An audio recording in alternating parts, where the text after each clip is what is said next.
आदि तेरे चरणों की रज धूल जो मिल जाए, सच कहता हूँ मेरी तकदीर बदल। काम्यवनामध्ये कृष्ण भगवंत आणि अर्जुन फिरत होते. फिरत असताना अर्जुनाच्या मनात आलं जर आठे मन बायको राहती ते. अर्जुनाच्या पत्नीचं नाव काय होतं? तुमनं काय मत आहे? अर्जुनाच्या पत्नीचं नाव काय होतं? नाही आलं बाबाजी ते यांना विचारतोय. काय मत आहे तुमनं? बाबा सांगा ना ते खरं आहे का? करू का 3 वार? बरोबर उत्तर दिलं बाबाजींनी. अर्जुनाची पत्नी सुभद्रा. काम्यवनामध्ये फिरत असताना अर्जुनाच्या मनात आलं एवढं भारी वातावरण आहे, इथं जर का माझी पत्नी सुभद्रा राहिली असती तर किती आनंद आला असता. मनातच विचार केला आणि काही सेकंदात सुभद्रा तिथं हजर झाली. अर्जुनानं सुभद्रेकडे बघितलं आणि सुभद्रेला सांगायला सुरुवात केली. म्हणले सुभद्रे आता विचारच केलता ग, एवढं भारी वातावरण आहे, तू पाहिजे होतीस आणि तू आली सुद्धा. म्हणले सुभद्रा नुसता विचारच करा तरी लागणे तू. म्हणे मग सुभद्रा म्हणे मग का भैया ने आपने बुलाया और हम चले आए. अर्जुन म्हणे बैठ मेरे पास तुझे.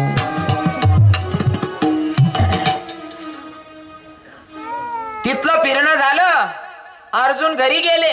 घरी गेल्याच्या नंतर सुभद्रेनं पाण्याचा ग्लास भरून आणला आणि अर्जुनाच्या हातात देते. अर्जुनानं सुभद्राकडे बघितलं आणि मुखातून सहजच वाक्य निघालं. म्हणले सुभद्रे कालच्या दिवशी जशी दिसत होती तशी आज काही दिसना. म्हणले सुभद्रा म्हणे काल दिन दिखो तशी आज दिखी नाही राहिनो. आणि काल दिन कोठे? म्हणे काम्यकोणात जशी दिसत होती तशी आज दिसना. म्हणे काम्यकोण मग मी नाही होतो. अर्जुन म्हणे तूच होती. सुभद्रा म्हणे मी नाही होतो. मग मी नाही होतो ते तुम्हाला सांगे कोणती सुभद्रा होती? घुसणी शंका. आणि तुम्हाला सांगतो बरं का, अभंग घेतला का मला ते सांगायला आवडतं. शंका जरी घुशी गई मनमा, बरं का ताई, शंका जर मनमा घुशी गई ना तर चांगला माणूस सुद्धा वाईट दिकस. तुम्ही जर कधी रात्री लघु शंकाले उठी घ्यात, लगवी करली ने डोळ्याने लागला ना, चला थोडा इंस्टाग्राम देखील, फेसबुक देखील का व्हॉट्सअप देखील, 2-2:30 वाजायला तुम्ही व्हॉट्सअप देखील राहणार आणि तेवढाच 5 मिनिटं मग तुम्ही बाईने उठीन देखील माय व एवढी रात्री मोबाईल मा बोटे घालला. तुम्ही सकाळी मग सांगा उका फटका माची आठी दे. तिला सांगा ना ती कोण होती रात्री 2-2:30 वाजले तुम्हाला सांगे बोलणारी, तिले ठेवायला लावा ना. ओ अरे टाइमपास करा तू. ओ काकू पण शंका जर मनात शिरली ना, किती चांगला माणूस असला की तो वाईट दिसतो. थोडक्यात आमचे जुने कीर्तनकार सांगायचे, ते मला सांगायला आवडतं.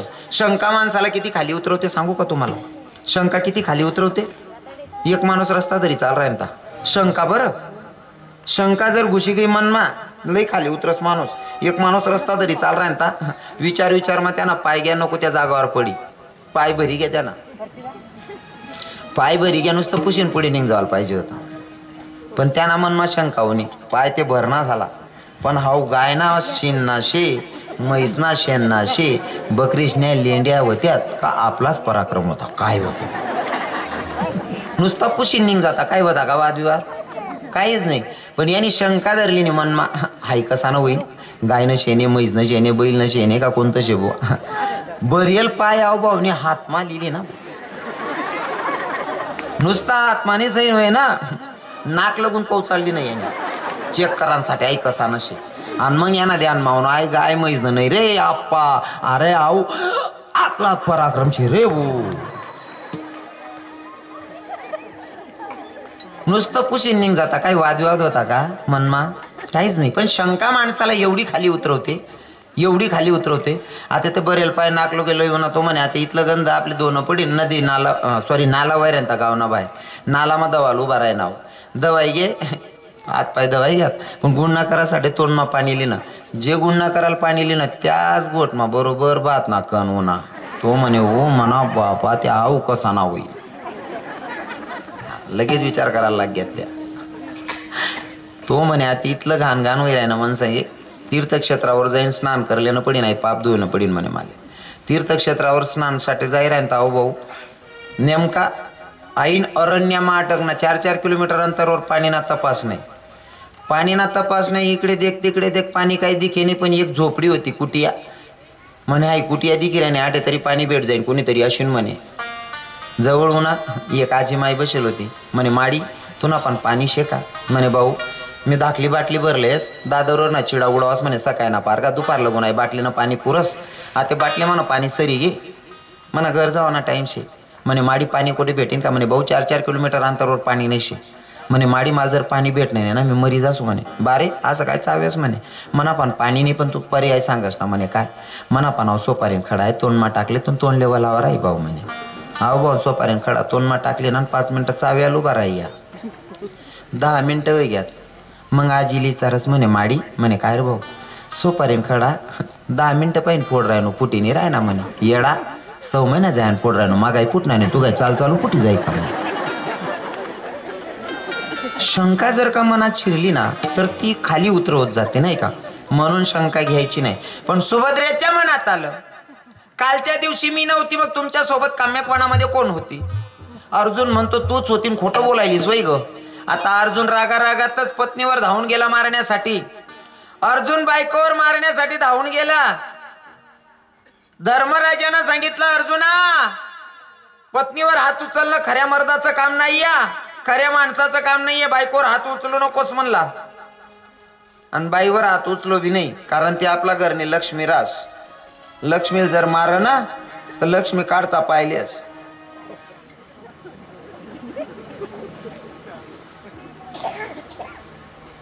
लक्ष्मीने गोष्ट कराय ना मी बाकीने बहिणी कालन काल राहते पहिला पाय. एक विनंती बरं का विनोद वजा करा.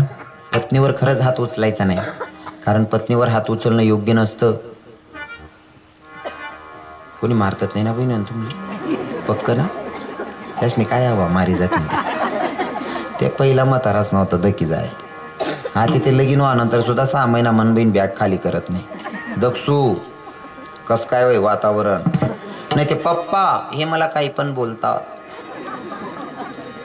बॅग तयारच राहत चांगला राशीत बरं नाही ते काढतून खिचडी लय म्हणून बघून चालू घर पहिलं काहीच राहिलं नाही शिव.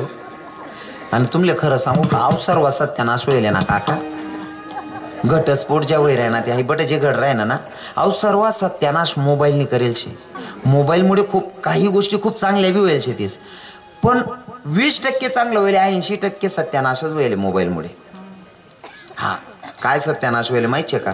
पहिले जर नवरा बायकोन भांडण होय ते पोरगी कोणले तरी लाईशनी पत्र लिखे ते पत्र जाय 3 दिन मा मायबाप पत्र वाचेत तर मायबाप बी पत्र लिखेत बहीण आपला वावरणा कामे चालू शेत वावरणा कामे आवरायनात का मी तुन बापले दाट दिसू.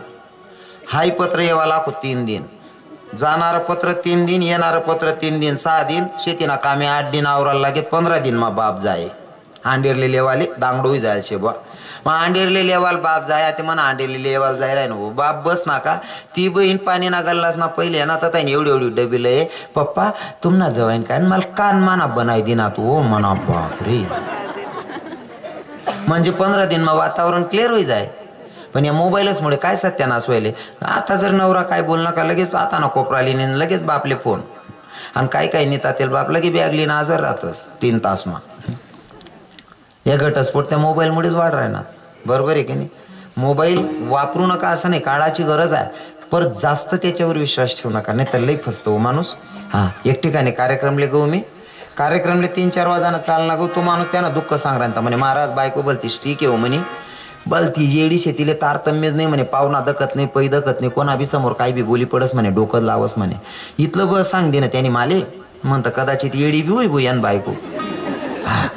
नेमका रातले जेवणले बसनोत कीर्तनना पहिलाच घास उचला तो भाऊ मन बाजूमा बटेल होता तो डायरेक्ट उठीन जिना वाटे 10 भावर वय म्हणतो आई बाईना टाईम होई घ्या भाऊ मारामारी करा ना आवराय जाईन माल कुठी टाके म्हणतं मी बी त्यान मागे पैनू जिनावर लागसा.